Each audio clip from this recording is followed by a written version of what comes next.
Assalamualaikum warahmatullahi wabarakatuh.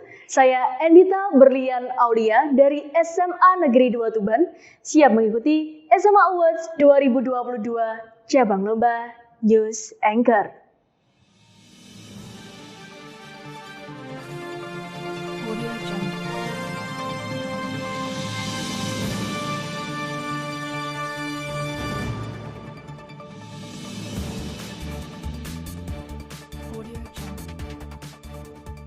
Selamat pagi pemirsa, berjumpa lagi dengan saya Endita Berlian pada acara Liputan Semada edisi Selasa 20 September 2022. Kami hadir untuk mengabarkan berita-berita yang teraktual dan terpercaya yang kami rangkum dalam liputan kali ini. Kita simak, inilah Liputan Semada selengkapnya. Ibu Kota Negara Nusantara atau IKN Nusantara merupakan Ibu Kota Negara Indonesia yang baru mulai tahun 2022 menggantikan Jakarta.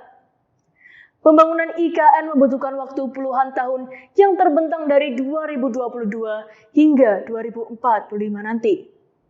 Sekarang kita memasuki periode 2022 hingga 2024, di mana akan dilakukan pemindahan tahap awal seperti pembangunan infrastruktur utama yang meliputi Gedung Istana Kepresidenan, pemindahan ASN tahap awal, serta pembangunan perumahan untuk 500.000 penduduk tahap awal. Kepala Otorita IKN Bambang Susanto mengatakan bahwa gedung-gedung pemerintahan atau lembaga negara dan infrastruktur utama berasal dari biaya pemerintah. Namun, infrastruktur pendukung dapat memiliki aspek komersial dan terbuka untuk investasi. Dalam catatan Detik.com, Presiden Joko Widodo mengatakan bahwa jumlah perhitungan sementara pembangunan IKN Nusantara membutuhkan dana hingga 466 triliun rupiah. Banyak faktor yang mempengaruhi pemindahan ibu kota negara Indonesia. Salah satunya adalah karena Pulau Jawa menjadi pulau paling padat di Indonesia. Berdasarkan survei penduduk antar sensus atau SUPAS pada tahun 2020, sebanyak 56,10% penduduk di Indonesia berada di Pulau Jawa. Ini mengakibatkan infrastruktur tidak merata, sehingga pertumbuhan ekonomi yang merata sulit diraih. Perbedaan infrastruktur yang cukup lebar membuat daya saing Indonesia di mata dunia berada pada level yang rendah. Kita beralih ke berita selanjutnya. Masih seputar IKN Nusantara, tidak hanya namanya yang unik, IKN Nusantara juga memiliki gedung istana ibu kota dengan desain yang amat menarik. Nyoman Nuwarta, sebagai desainer istana ibu kota, mengatakan bahwa kantor presiden di IKN Nusantara berbentuk seperti burung Garuda dengan sayap terkembang di sisi kanan dan kiri bangunan.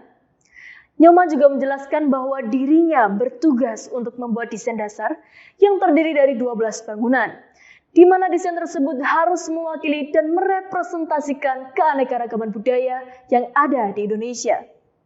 Hal ini mengakibatkan 12 jenis bangunan lainnya tidak identik dengan satu jenis budaya saja.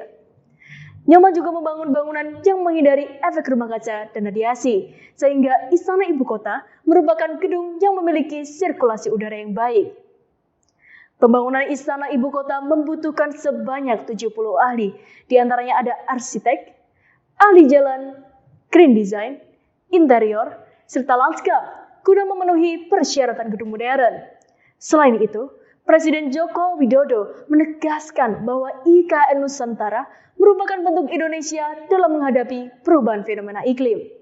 Presiden juga menjelaskan bahwa IKN akan terdiri dari 70% area hijau dan 80% lalu lintas transportasi publik, dengan jarak tempuh antara satu tempat ke tempat yang lainnya diperkirakan hanya memakan waktu 10 menit. Pemirsa, informasi tadi sekaligus menutup perjumpaan kita pada pagi hari ini. Saya Endita Berlian, mewakili seluruh kerabat kerja yang bertugas, pamit undur diri dari hadapan Anda. Terima kasih dan sampai jumpa.